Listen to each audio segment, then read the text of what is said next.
All right, in our last lesson, we were talking about the seven seals. Now, the seventh seal introduces us tonight to the seven trumpets. That will be interesting because when we get on down into the trumpets, then the seventh trumpet will introduce us to something else. But tonight, we're going to be able to get right in now to these seven trumpets. But I want us to note now, just at a moment of review, that the seventh seal is introducing us to this and getting us ready for it. When the seventh seal was opened, there was that silence in heaven. And we had seen that in the previous six seals, as they were opened, we talked about the victory of Christ, war, famine, death, martyr souls, and national turmoil. And then we noticed that the silence in heaven was to heighten the drama for what is getting ready to happen now as we're getting ready to blow these trumpets. As we started out in chapter 8, there John said, I saw the seven angels who stand before God, and seven trumpets were given to them. Last week we understood that the trumpets are instruments of warning. They warned the people of war. They warned the people of various things. They warned the people of even peaceful things. But trumpets were always warnings. And so as they blow the trumpet, we're going to have this warning. Here's a good illustration from Ezekiel. God says to Ezekiel, Son of man, speak unto the children of thy people, and say unto them, When I bring the sword upon the land, and the people of the land take a man from among them, and set him for their watchman, if when he seeth the sword cometh upon the land, he blow the trumpet, and warn the people, then whosoever heareth the sound of the trumpet, and taketh not warning, if the sword come, and take him away, his blood shall be upon his own head. In other words, here we find how the trumpets were used in the Old Testament. They were to warn the people, and the people were to listen to the trumpets, and if they didn't, then the tragedy would be their own fault. Then we saw that another angel came and stood before the altar, and then there was given unto him this golden censer and so forth, and then we had the prayers of the saints. And now then, these trumpets are going to be God's answer to the prayers of the saints. The saints are praying to God, and now then we're going to see how God responds to these prayers. Now let me make this observation for those of you who have been listening very, very, very closely. That is that we have spent some time talking about, in the introduction, that the book of Revelation is talking about a war between Christ and Satan. Christ will be using his kingdom. Satan will be using the Roman government. It's going to be a war between Rome and the kingdom of God. But now, this far into the book of Revelation, we have not yet run into the Roman Empire. We're not going to run into that until we get down to the 13th chapter. When we get to chapter 13, then we will see the Roman Empire will be identified. So far, in these seven seals, God here is telling his people, I will respond to your call, I will respond to your need in various ways. I will bring famine upon the earth. I will bring death. I will bring plagues. I will bring these things upon the enemies of God, and I will protect my people. Now, as we're getting into the trumpets tonight, it's going to be just the same thing, only worse. It's going to get worse and worse of where God is saying, these are the things that I will use in order to bring the enemies of Christ to their senses upon this earth. Now, if you stop to think, at any given moment in history, you can just take this particular given moment, and as you look throughout the world, how many people are there in the kingdom of God? Now, I really don't care what kind of a figure you come up with. If you say, well, there are 10,000 Christians in every state, or 100,000, or there are 100 million Christians, it doesn't make me any difference. Let me ask you this. How many more heathens are there than Christians? When you look at the 6 billion people in the communist China, when you look at the billions of people in the Islam religion, when you look at all of the billions of people in the European nations that have no faith whatsoever, when you start looking at all of these, you're going to see that most of the nations are nations that have been blinded by the deception of Satan. And God here is showing that just like Rome will be blinded by the deception of Satan, God is showing that He has abilities, He has tactics to use to try to bring these nations to their senses. All through the Old Testament we have learned that God always tried to bring nations to their senses. Not only Israel and Judah, He would bring famines and earthquakes and tragedies and wars upon them to try to bring them back to their senses. But He would also do that to the heathen countries, to try to show them that you cannot handle life by yourself. When you try to handle it by man's own wisdom, all you do is just darken wisdom, and you don't know which way to turn. And so it is now with this. We're going to see tonight really the same thing is brought to pass. Now, when the seventh trumpet blew, then God's response was really this, that they took this fire from the altar and threw it upon the earth.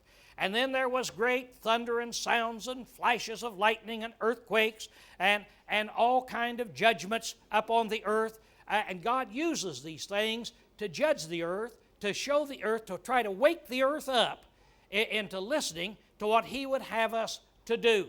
Now this is where the seven trumpets begins. He threw it down. He said, here it is. Now then, we start blowing the trumpets themselves. So the first trumpet was blowing. When the first trumpet was blowing, it said the first sounded, and there came hail and fire and mixed with blood, thrown to the earth, and a third of the earth was burned up, a third of the trees were burned up, and all the green grass. Now, as you remember back in the seals, it was a fourth that was happening. Now then, it's getting magnified a little bit more. It's getting more and more as you go through. This is the way God punishes nations. Same way we would do our children or anyone else. The first time you get a smaller punishment, the second time worse, and on down the line we go. Now, hail and fire are God's weapons in the day of battle. These passages right here tell us how God uses hail and fire to try to bring people to their senses. And the only reason I give you these, without going back and reading them, we'll read some of the Old Testament, but there's some scriptures here, is keep this in mind. The book of Revelation is written in symbolic language. It's written in signs. And as I've shown over and over, and I don't want to get monotonous about it, but it's like seeing a play. And as you see these things go by, it has a message. You don't look at every little detail in a symbol, but you look and you say, what really is the message that there is there? Now, you have to understand what's going on in order to understand a message. So when you say, well, here's hail and fire, what does hail and fire mean? You and I don't use that term today. We don't say, well, you know, we're going to cast hail and fire down upon you. But God did. All the way through the Old Testament, God says, I will punish you. I will chastise you. I will cast hail and fire down upon you. He killed many, many people by having big balls of hail and by having lightning and so forth to come down upon them. And so this is normal Old Testament language. It's not something that is new. It's something that God uses as His punishment to punish people. And He says, my anger will be poured out on the man, the beast, on trees, on fruit of the field. Now, again, one might say, why would God punish the trees for something that heathens have done? Well, as you look at Iraq, were any of the trees over there punished? Were any of the buildings punished? Was any of the land punished? Wherever there is a war, the land is going to be devastated. And so that is what He's saying. He's telling here, Jeremiah, He's telling them, when I pour out my anger, it's going to be of such a nature that it's not just going to be one guy dropping dead here, another guy dropping dead over there, but it's going to be sweeping through the land, and it will affect all the people, and it will even affect the land itself. So I said, now that's what I'm getting ready to do. Something bad is getting ready to happen, and it's coming down upon you, and so a third of the land is going to be this way. Now, when you look at this, the third of the earth was burned up and so forth. Let's read just a few passages just to show us. This is not new language. Therefore, thus saith the Lord Jehovah, Behold, mine anger and my wrath shall be poured out upon this place, upon man and upon beast, upon trees of the field, and upon the fruit of the ground, and it shall burn and shall not be quenched. So as he's trying to tell Judah what is going to happen, when Babylon comes, my wrath is going to be poured out. And it's going to be poured out upon the whole country.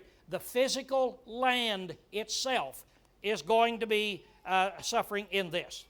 He said, I will utterly consume all things from the face of the earth, saith Jehovah. I will consume man and beast. I will consume the birds of the heavens, the fish of the sea, the stumbling blocks with the wicked. And I will cut off man from off the face of the ground, saith Jehovah. In other words, in this great tragedy that he's bringing upon them, why he's telling them, I will cut off even the fishes of the sea will be damaged as various tragedies happen in the sea. In Nahum, who can stand before his indignation? Who can abide his fierceness of his anger? His wrath is poured out like fire, and rocks are broken asunder by him. In other words, God's punishment he brings upon this earth in chastisement to heathens is terrible, terrible thing. Now then, the second trumpet is going to sound. And when the second trumpet sounds, it said, as it were, a great mountain burning with fire was thrown into the sea. A third of the creatures died. A third of the ships were destroyed. Now, a minute ago, it was on the dry land. Now then, it's on the salt water. Now, he's doing this for graphics. I suppose he could have said, I will bring it upon every aspect of the physical world, and that would have covered it. But it wouldn't have been dramatic. It wouldn't have been dramatic. This way, it's dramatic. Now, he takes this thing, this great mountain burning with fire, but I want you to notice, as it were. In other words, God didn't take a mountain out of heaven and throw the mountain down into the salt water. But he threw it down, and it's in symbolic language, as it were a mountain burning with fire down the ocean. Now, we're in something else here. Mountains were used as symbols in the Old Testament to refer to kingdoms. Let me tell you why, and then we'll take a look at this. In the Old Testament times, they didn't have the airplanes to fly over and drop bombs. When you do that, today, a mountain is nothing. If a city is built on a hill or a mountain, it doesn't make any difference if it's there or if it's in a valley. But back in those days, they would always choose a mountain, and they would build the capital city on top of the mountain. And then around the capital city, they would build a great big wall. It would be a big stone wall out of great stones, and those walls would be as high as that wall right there. So when the invading army came, they would have to be going uphill, up this mountain, and then when they got to the wall, they hit this wall, and then how are they going to knock the wall down? If they had big battering rams, they'd take big trees, and they'd ram trees into the wall to knock holes in, but how do you do that uphill in here? And so this was a way of protection. This is where they built their capital cities. Nobody built their national headquarters in the valley. It was always on a mountain. And so it became symbolic kingdoms for the mountain then. And we'll see this is used. In Isaiah 2:2, and it came to pass in the latter days, as shall come to pass, that the mountain of Jehovah's house, now you see this is talking about the church, everybody understands that. God's kingdom, what does he call it? The mountain of Jehovah's house shall be established on top of the mountains. Now what does that mean? Does that mean God's headquarters in the kingdom will be on top of all of the mountains? It'll be on top of Mount Everest? No. No, what it means is the mountain of Jehovah's house, the headquarters of Jehovah's house, the kingdom of Jehovah's house will be on top of all other kingdoms. It will be greater than any other kingdom that there is, see, is what he's saying there. In Hebrews, He said, but ye are come unto Mount Zion. Now, those of us who are Christians, he says, now, we haven't come back there into the mountain of Horeb where Moses took the Ten Commandments. We haven't come to a physical mountain. He said, now you and I, when we became Christians and we came in the kingdom, we came into Mount Zion. Not a physical mountain. Why do you use Mount Zion? Because that's the headquarters. We have come to the spiritual headquarters of God. See, that's the point that he's making in there. He says, behold, I have made thee as a strong, sharp threshing instrument. He tells the invading instrument, Assyria. And he said, I've made you a sharp threshing instrument having teeth. Thou shalt thresh the mountains and beat them small and make the hills as chaff. Now, what's he saying to Assyria? He's saying, Assyria, I have made you a great, powerful nation. And you're going to go out just like a farmer pulling a threshing instrument through the wheat field. You're going to thresh the other mountains. You're going to conquer the other kingdoms. And you shall make the hills, that is the smaller kingdoms, you'll just leave them as chaff. The point I'm making is this. We need to learn the symbolic language. We need to learn what this language is used for, how it was always used, and then we can see the picture. Now then, when Jeremiah is talking about Nebuchadnezzar, he said, behold, I am against thee, O destroying mountain. Now he's talking about a nation there, saith Jehovah, which destroyeth all the earth, and I will stretch out my hand upon thee, and roll thee down from the rocks, and will make thee a burnt mountain. So here's what I'm going to do, O destroying mountain. Those of you, the Babylonian kingdom that destroys other kingdoms, I'm going to burn you up. I'm going to make you a burnt mountain. Now then, he's throwing this mountain down then in there. So the third one now comes, and here we have this. The third angel sounded, and a great star from heaven fell, burning like a torch, and it fell on a third of the rivers and springs of water. Now let's note, when the first trumpet was sounded, it brought devastation to the land and vegetation. The second brought it to the sea and sea life. Now the third is bringing it to the fresh water. So don't look for these things to mean different things. It's just graphic. I'm going to do this, and I'll destroy the land, I'll destroy the sea, I'll destroy the fresh water. I'm going to bring disaster upon this earth, is what God is saying in response to the prayers of the saints. Remember, they prayed, and God says, I will answer your prayer. Now, the third angel sounded, and a great star fell from heaven, burning like a torch. And it fell on a third of the rivers and the springs of water. So now again, let's learn a little bit about a great star. This is not talking about a star up there in heaven, as I'll show you in just a minute. Now, stars can be used to represent leaders, the leaders of lands. They were called stars. The star of the nation would fall.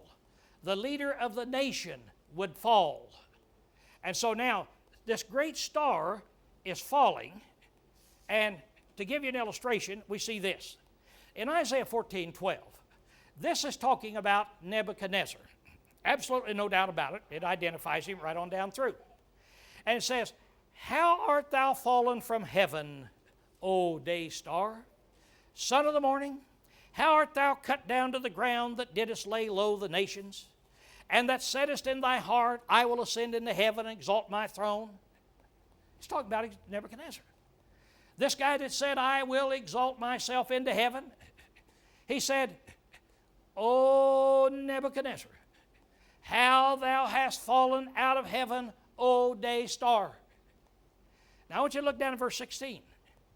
And they that see thee shall gaze at thee, and they shall consider thee, saying, is this the man that made the earth to tremble, that did shake kingdoms. What is this star? This star is a man. This star is King Nebuchadnezzar. This is the king that ended up out eating grass like an animal. This is the king that absolutely, totally fell from his kingdom. What is a star? Well, as you're looking at it from a Jewish viewpoint, from the biblical viewpoint, from the culture back in that day, when they talked about stars falling, they were referring to leaders and rulers that were falling. And the name of the star is called wormwood. And the third part of the waters became wormwood. And many died of the waters because they were bitter. Gene dealt with wormwood this morning. It's a horribly bitter herb. Totally very, very unpleasant, just as bitter as it can possibly be. Something that man doesn't want to have. Closest thing I can think of it to we have in this country would be a green persimmon. How many of you have ever eaten a green persimmon? Hold up your hand. Oh, there's some in here. People back from the Northwest, you can't grow up without eating a green persimmon because your brothers and sisters will see that you do it, and anybody else will see that you do it. And if you go back with me in the springtime, I'll see that you do it. I'll never forget the last time I was able to pull this on a guy was when Rick Raines, that's Roy Raines' son, went back with us, and Roy and Rick and I were driving around. I saw all these persimmon trees out there, and they were green, and I was telling Rick, out there is the most delicious fruit you've ever tasted, and it is. Persimmons are just absolutely delicious. And I said, I want you to take that thing and just, he took it and bite into it, and all you do is bite into it, and your mouth just puckers up. It just, and there's nothing you can do about it. You just go, and you stand there, there's nothing you can do, and you like this, and you think that you'll never get over it, but you will. And so you get over it like this, and then if the guy's not very smart, you can always tell him, man, I got you the wrong kind. The best kind is this over here. Get this kind, and give him another. Try that one. That'll take it out of your mouth. He tries that, and it puckers him again. Well, but then you don't ever get a third chance. But this reminds me of a green persimmon. They had that which was horribly bitter back there as wormwood that was there. So now he said, now this star, whatever this thing is that's falling, it's bitter. It's bad. Remember, we've already said, when leaders fall, it's like this. Now, go through the Old Testament again, and I'm not going to read these just to take time in here. So I said, lest there should be among you a root that beareth gall and wormwood. So these horribly bitter things, wormwood and water of gall. In other words, I'm going to treat them very bad. I'll feed them with wormwood, and they drink water of gall. So this was normal stuff. This is like persimmons to somebody that came from the Midwest. It's just horrible things, and it would be like God saying, Lowell, if you don't straighten up your life, I'm going to feed you with green persimmons. Well, you'd see me straightening up my life, see, because it's just a horrible, horrible thing to do here. All right, now the fourth one is going to blow, and when the fourth one blows, it said the fourth angel sounded, and a third of the sun, the moon, and the stars were struck, so that 1/3 would be darkened, and not shine a third of the day or night. So now then, he again is affecting all of these things. He's affected vegetation and land, and then salt water, and then fresh water, and now then he's going into the heavens. He said, I will affect the heavens, and the heavens will affect you. In other words, it's God's way of saying that when he answers our prayers, that I will call to bear everything in the universe to help you with. Now, the comfort of light would be dimmed. Again, I give you all these scriptures because we've read them over and over again in various classes, but the comfort of light is gone. Now, there in Amos, and Ezekiel, and Isaiah, and Joel, and all of these, with all of these nations, when a nation was falling, when God was chastising a nation, God would say, I will roll up the heavens as a scroll, or I will cover the moon with blood, or I will darken the sun and darken the moon. And it's very graphic language showing it's dark. here in America, it would be like us saying it's a very dark day in American history. We'd all understand what that means. Some terrible, terrible disasters has happened. Now, Haley, I think he hits the nail on the head, says its leaders' lack of insight to direct, and before total darkness engulfs a society, God warns it. I think that really is what he's telling us. That he's telling us, look, before I totally destroy you, I'm going to warn you. I'm going to give you the chance to straighten up. I will punish you on land, on sea, in the rivers, in the sky. I will punish you in all of these things before I totally destroy you. It's a darkness that you have before the total darkness actually really comes to pass. Now then the fourth trumpet sounds. It's flying in mid-heaven. It's saying with a loud voice, woe, woe, woe to those who dwell on the earth because of the remaining blast of the trumpet. So here comes an eagle, and the eagle now is pronouncing woes upon the earth. Now he said, these things we've already looked at are pretty bad, but God still has some other things of which he can punish you with, and some other things are going to come. Now an eagle, he didn't use a robin, he didn't use a sparrow or hummingbird. They wouldn't fit the picture. An eagle has keen eyesight. Job says it spieth out the prey. We see them around Monroe, circling up there and circling, and sometimes they're so high I can't tell whether they're an eagle or something else. But they can look down on the land and they can see a rabbit, or they can see something that is down here. They're up there and they can see. All right, now here comes this eagle along, and it has this keen eyesight. Now I want you to note here, those who dwell on the earth. Woe, woe, woe to those who dwell on the earth because of the remaining blast of the trumpet. Now, let's make a point. Tonight, these trumpets are not talking about what will happen to Christians. They're talking about what will happen to those who dwell on the earth. And you say, but don't we dwell on the earth? Well, not in the sense that the Bible uses it. If I were to tell you, people who have given their life to God, and there's people who have given their life to this world, we'd all understand it, wouldn't we? See? We'd all understand it. Now, if I talk about, well, what have you done? Have you got a house? Have you got nice clothing? Are you driving a nice car? Do you eat good food? Do you live in this world? Are you using this world the same way as all these other people are using it? You'd say, well, yeah, we're dwelling here, we're living here, but it's different. It's different. This world is all they have. This is their goal, and it's not our goal. Now let's look and see who dwell on the earth. What does that really mean in there? It's used for sinful mankind. In Revelation 3:10, there it is that there was a testing period for those that dwell on the earth. Then, in chapter 6, he says, he would avenge the blood of those who dwell on the earth. And then all who dwell on the earth shall worship the beast. We'll learn in Revelation 13. Now the earth dwellers, those that are living for the world, they're going to worship the beast. They're not going to worship God. It's just like those that are dwelling on the earth, those that are living for the comforts of this world now, they don't serve God. See?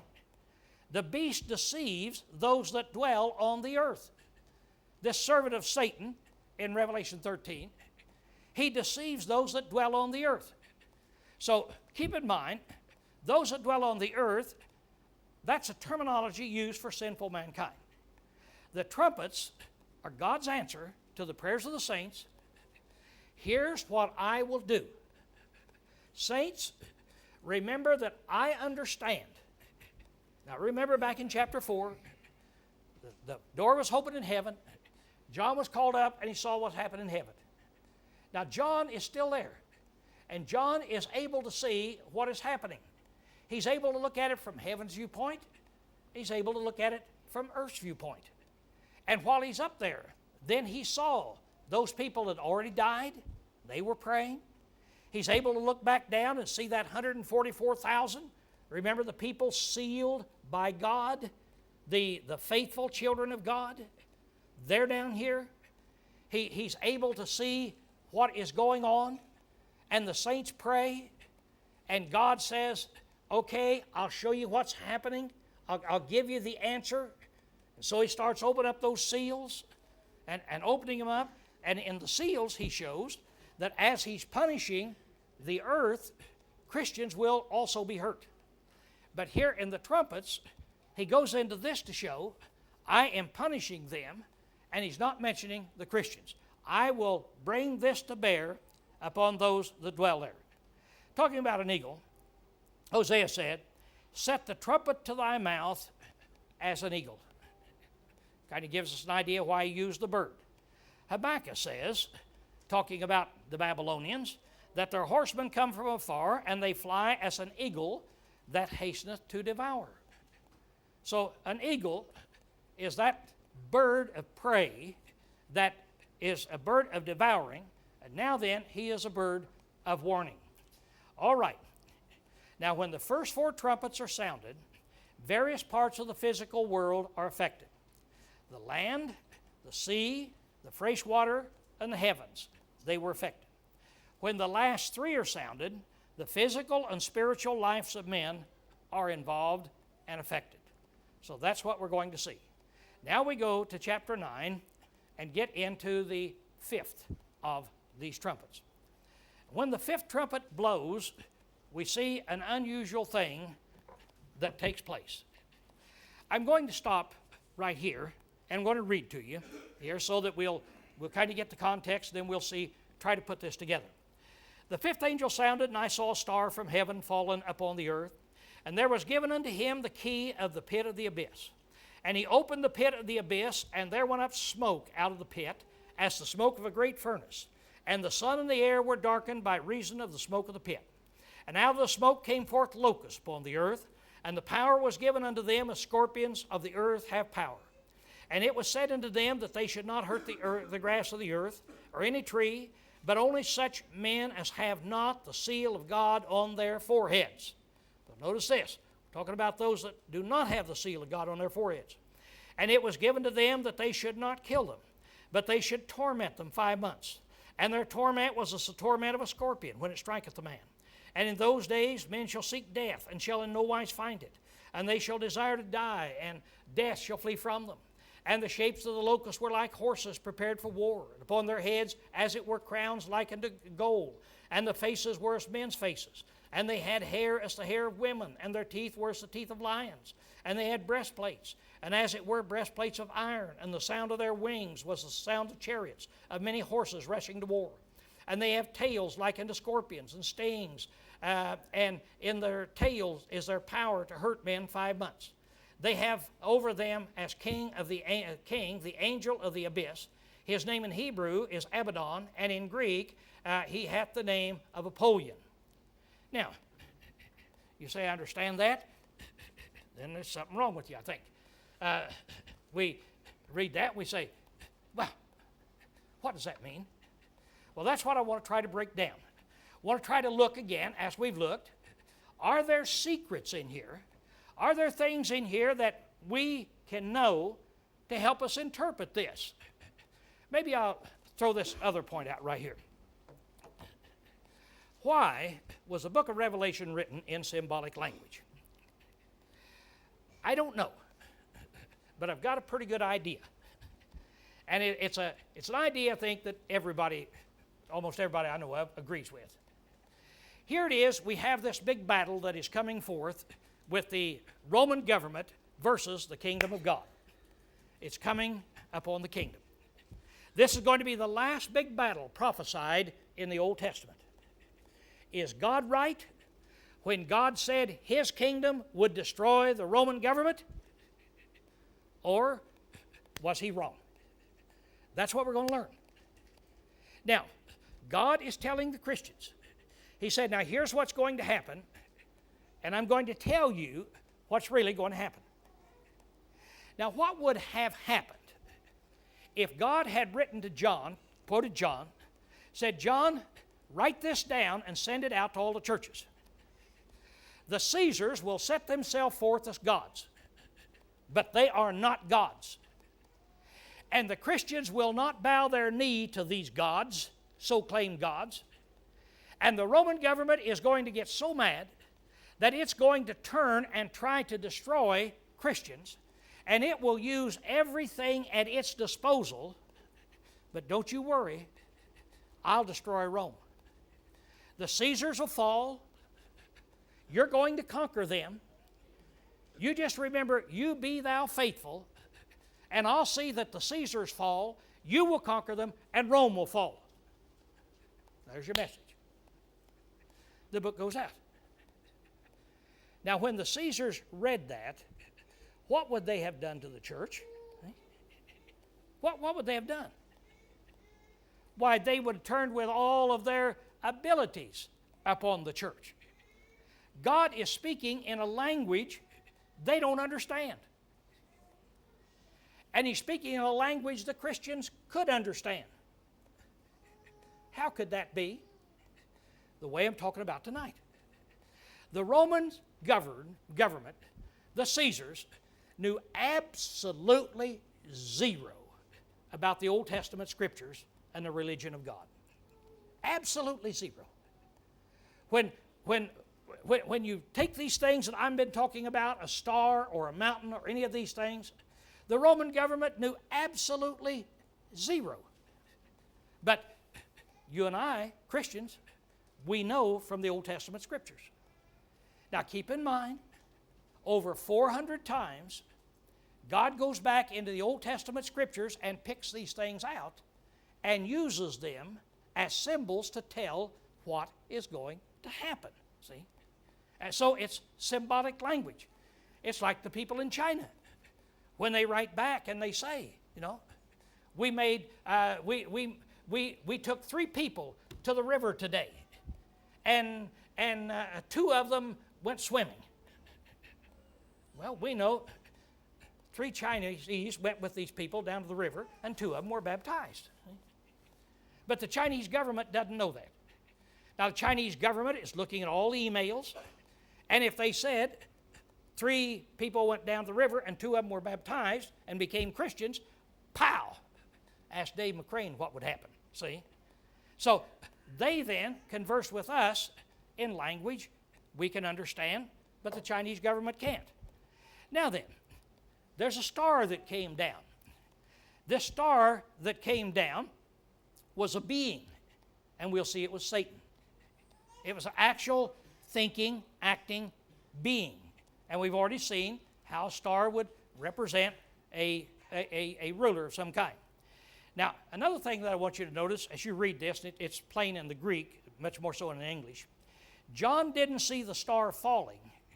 He didn't see it go, psst, but he saw a star that had fallen. So John looked down and the star had fallen, and he saw what happened after it's fallen. Therefore, we'll add a new picture of Satan having fallen and standing by the pit of the abyss. So over here we've got old Satan now. He's standing over there by this great pit of this abyss. There was given unto him the key of the pit of the abyss. Now the star fallen from heaven, they're used as leaders, as we've already seen, and the same kind of language is used about Satan. Back in Luke 10, there we have Jesus sending out his disciples 2 by 2. He said, you go out and you preach and so forth. They came back in and they were just elated. They were just elated. And they said, Lord, even the demons are subject unto us. We were able to go cast out demons, the servants of Satan.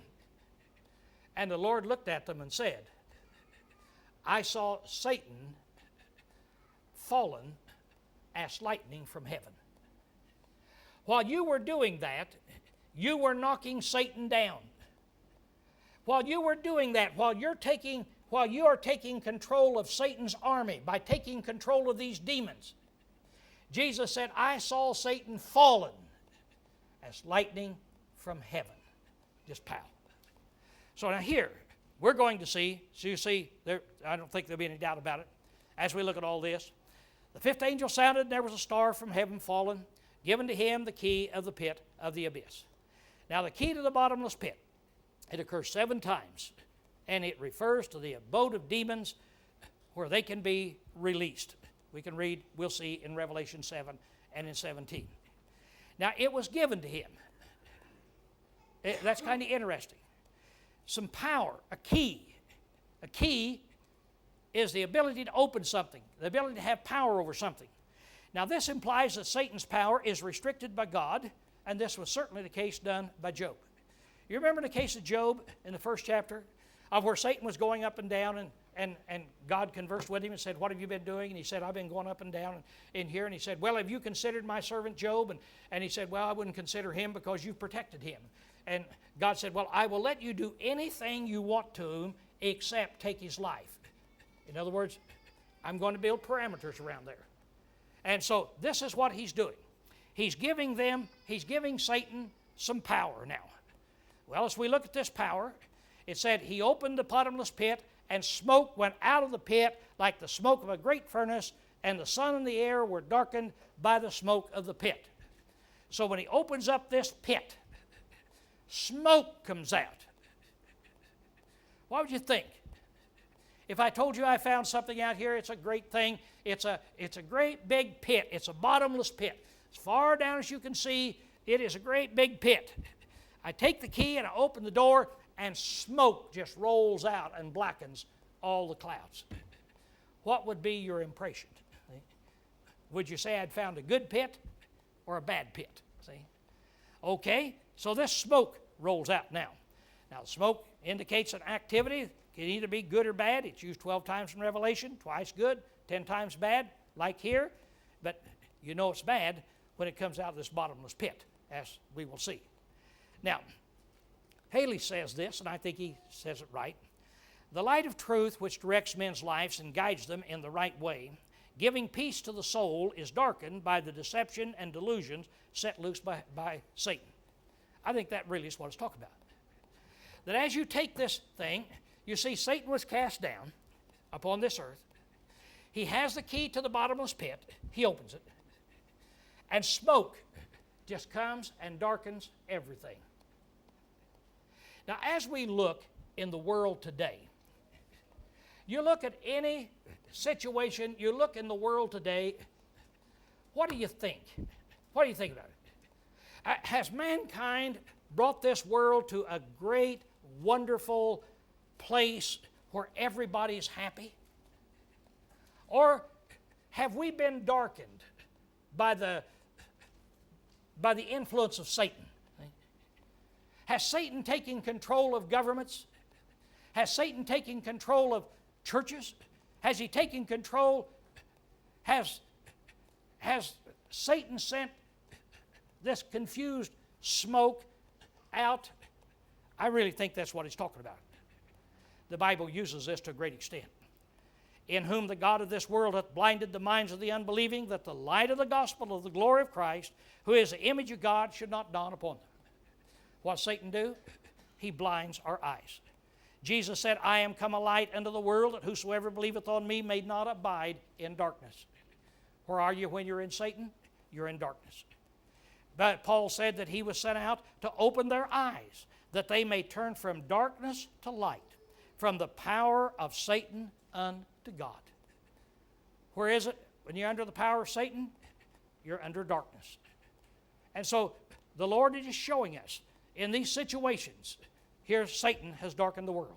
Have no fellowship with the unfruitful works of darkness that's here. Now then, this smoke comes out, and all of a sudden, out of it comes locusts. And they just cover the whole earth. All these locusts. And they're not regular locusts, but they have power like a scorpion. There's a picture of a tail of a scorpion. Now, when a scorpion stings you, it hurts. And that's what these locusts do. Normally, locusts just go through and they eat vegetation. And they'll just go in and they'll just totally eradicate the crop of farmers and just keep going and devastate it. But these locusts aren't going to do that. These locusts are going to have the sting of a scorpion, and they're going to deal with people. Now, they're going to have this. These locusts were a dreaded plague all through the Old Testament. God said, I'll send locusts upon you. Scorpions, they're related to spiders, but they're carnivorous, and there's a picture of one. Their sting is very painful, but it's usually not very fatal. There's some various things in the Old Testament. The Jews were going to sting Ezekiel like a scorpion. Rehoboam was going to sting the Jews like a scorpion. The apostles could tread upon scorpions unless they could upon snakes. So scorpions are very painful things. Might tell you a little story because you're looking at a guy that can give you first-hand witness of what a scorpion feels like. One Saturday when I was in the service right after I got married, we lived in a little one-room place, bedroom and kitchen, everything was in one room. And it was on Saturday, so Doris was home. And I came home at noon. She had sandwich ready. So I sat down at the dinner table, and all of a sudden, something hit me down here, halfway between the knee and down here. And it was the most horrible thing, and I jumped and I yelled, oh, oh, oh, and like this. And when I jumped up, it hit me right up here. Something hit me right up here in this fleshy part. Ouch, oh man, oh. And I sat back down, I was in such pain, and it hit me back down here again, like here. Well, at this time, I knew, I didn't think a scorpion. I knew I had some kind of muscle twangs, and I was going to be tied in knots. I knew that. So the bed was just right there, so I jumped to run, jump in bed, because when I'm tied in knots, I want to be in bed rather than on the floor under a kitchen table. So I jump in there, and it hits me back up here again, 4 times. And she said, maybe you've got something in your pants. I jumped up, pulled them off, and a scorpion fell out. Well, now, when you're in the Army, they tell you everything. They tell you the scorpion is a sign of death. You get killed by a scorpion down in Texas. Well, I got bit 4 times, got stung 4 times, so I know it's certain death. So I told Doris, run, call a doctor quick, because I couldn't move. And she wasn't in any hurry. Well, do you think maybe run and get a doctor? We didn't have a telephone. And, well, what do you think? Go get a doctor. And so she goes, she calls somebody, and she comes back and see me like a long time. Said, did you get a doctor? She said, no, but I talked to a pharmacist. A pharmacist? I'm dying, and you talk to a pharmacist. And she said, you're not dying? I said, don't these things kill you? She said, no, they don't kill you. They just make you wish you were dead. See? And he said if it didn't get better within an hour or something, well, come down, he'd give you something. Well, then brave old me got brave again on this thing. But let me tell you, being bit by a scorpion ain't fun. That's all I'm telling you. And this is what God is saying right in here. He's saying, I'm going to chastise you in this way. And they were told not to hurt the grass of the earth, nor any green thing, nor any tree, but only the men. Now, I want you to notice this, who do not have the seal of God on their forehead. We're talking about those that dwell on the earth. We're talking about those that do not have that seal. Locusts ate that. They didn't do this. Now, they're not permitted to kill anyone, but they're permitted to sting these people. And as you can see, there's lots of things that happen when a scorpion stings you. Why, it's not a very pleasant thing that you've got here. Now, any lifestyle of a nation without God brings misery on itself. That's why I see. This smoke comes out, it darkens man, not knowing which way to go. Out of this comes these scorpions, these locusts, and bring such misery upon you. Now, when you get down to it, why was Iraq in such misery? It's because they were without God. Why is Afghanistan and all those poor women we see suffering and we feel sorry for? Why don't it happen? They are without God. As you look at every nation that does not have God, that's what you find. Misery, horror coming into people's lives. The only thing that makes this country as great as it is, and you might say, but it's in bad shape. I know that. But as great as it is, it comes from God. It comes from the people who have taken the Bible and believe in God, as we preached on not long ago that's in there. But you take a nation without God, and this is what you're going to have. You're going to have misery. You're going to have absolute, total misery that's in this. Now, they have this for 5 months in here. And they did not have the seal of God. So down there we've got what we had before, that angel sealing. Remember that 144,000? That's the saved on earth. Now the other people, they're the dwellers on earth. And they're the ones God says, I will see that suffer. So the unfaithful. The sealed are the bondservants of God we've already talked about. The seal were spiritual Israel upon the earth. We've already talked about that. They're protected from God that we've already seen. But these people are going to be tormented 5 months. And by the way, 5 months. I don't know why 5 months. 5 months is not the normal life of a scorpion. 5 months is not the time that scorpions come through there. I don't know, but remember we're in symbolic language. And it seems to me as it's saying, God is saying, Satan, I'm giving you so much power for a certain length of time. See? I'm giving you so much power for a certain length of time that is in here. Now, they're going to be tormented for 5 months, like the torment of a scorpion. Now, the word torment is used, meaning the mental and spiritual condition the man with the demon had. You remember that guy out there with the demon that the Lord healed, and what a miserable, wretched person he was in? You remember Lot? It said in 2 Peter, and also Lot down there, who had his righteous soul vexed as he went about his business day by day, and he looked at the homosexual world taking over the city of Sodom. He was vexed. He was tormented. That's the word. So these people are going to be tormented. And they shall seek death, and shall no wise find it. They shall desire death. In other words, God said, I'll bring the torment upon you, and it'll be so bad that you would wish you could die. Job wished he could die. And he talks about, wherefore is light given? Why is light given to him that is in misery? And life is unto the bitter in soul, who long for death, but it cometh not. In other words, people want to die. And death shall be chosen rather than life, Jeremiah tells the people in that day. And then we come to those things there, that locusts that were prepared like horses. Now, there it is, they kind of like horses, but they had faces of humans. That is, these locusts were intelligent. On their heads they had these crowns of victory. This is a false victory. This is the only time in the book of Revelation where that word crown is used, other than with Christ in here. They had hair like women. I don't know. It may be bringing both sexes into this, or just adding to the picturesque situation here, that it's not a man, it's not a woman. It has teeth like a lion, breastplates like iron. That is, it can ravage, and has an iron. You can't destroy it. And its wings are like the sounds of chariots. It's speed that comes. And so these things are coming. God's trying to show, I'm sending these plagues upon you, and you can't stop them. See, that's the point that he's trying to get at. Now, they have a king over them. Now, here where we find who this king is. And the angel of the abyss, his name in Hebrew is Abaddon, and in Greek he has the name Apollyon.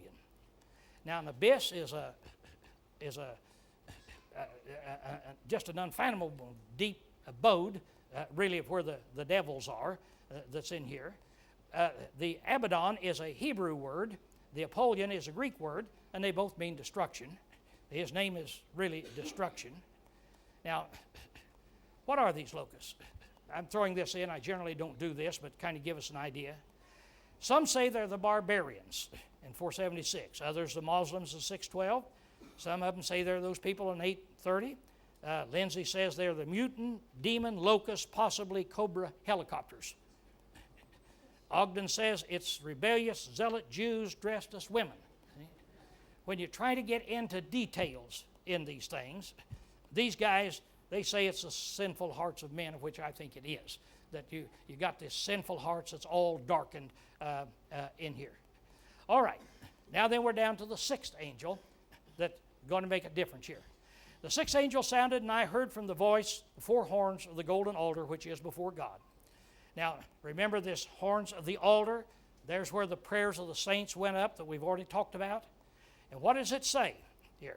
This is where he's going to say to these 4 angels, we're going to release them. We're going to release them to do this. Release the 4 angels who are bound at the great river Euphrates. Now, the river Euphrates is that river that we see on the news every day, that over there it's running through Iraq. And it's the river between the big major forces back in those days. Assyria and Babylon are over on this side of the river. Egypt and the other people are on this side of the river. Egypt would come up to try to conquer Assyria. They'd meet at the Euphrates. The Euphrates was the drawing line. It's kind of like today we would say crossing the Rubicon. Now, most of us don't know what the Rubicon is, but it's a little river over in Rome. And when a Roman general came back to challenge Caesar, once he crossed the Rubicon, which wasn't a very big river, but once he crossed it, there was no turning back. Now then he goes in, he either wins and kills the Caesar, or he and his army are going to be killed. So when you cross the Rubicon in the war in Iraq, you draw a line in the sand. See? What does that mean? Well, that wouldn't mean anything to those people back there. It would to us. But the Euphrates, that's the line in the sand. God says, I've had 4 angels up there, and I've held them back. Now then, I'm getting ready to let them loose.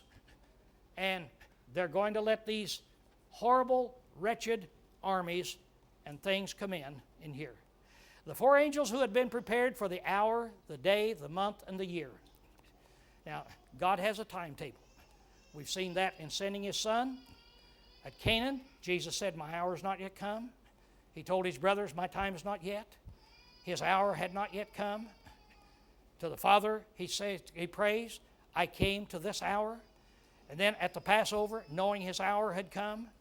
And then at the cross, He says, it is finished. In other words, God does work on a timeline.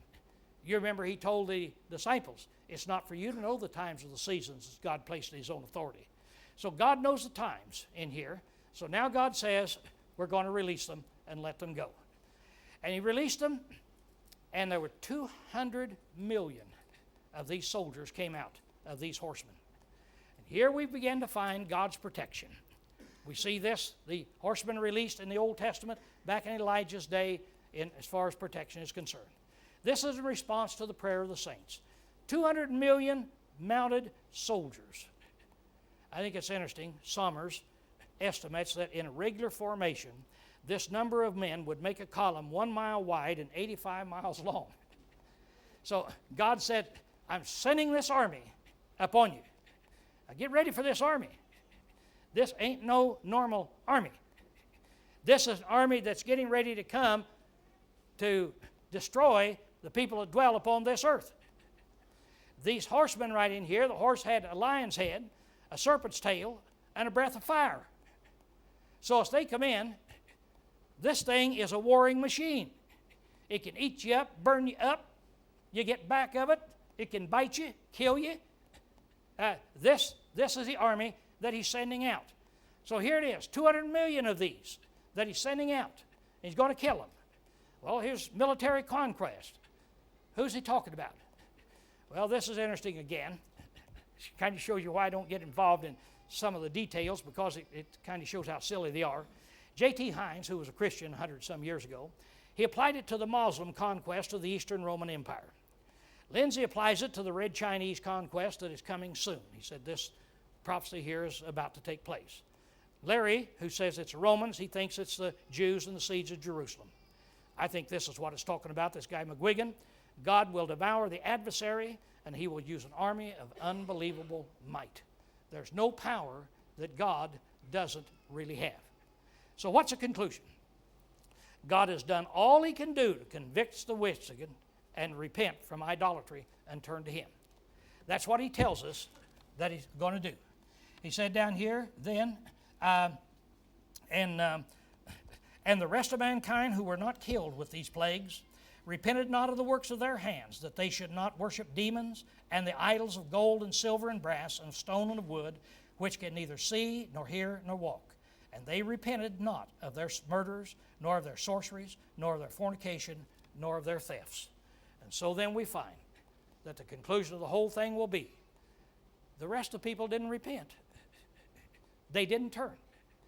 God has done everything He can do to try to get people to repent and turn, to come to Him.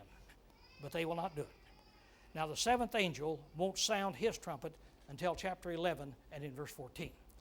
So there's going to be an interval again then as we pick up our story this next week.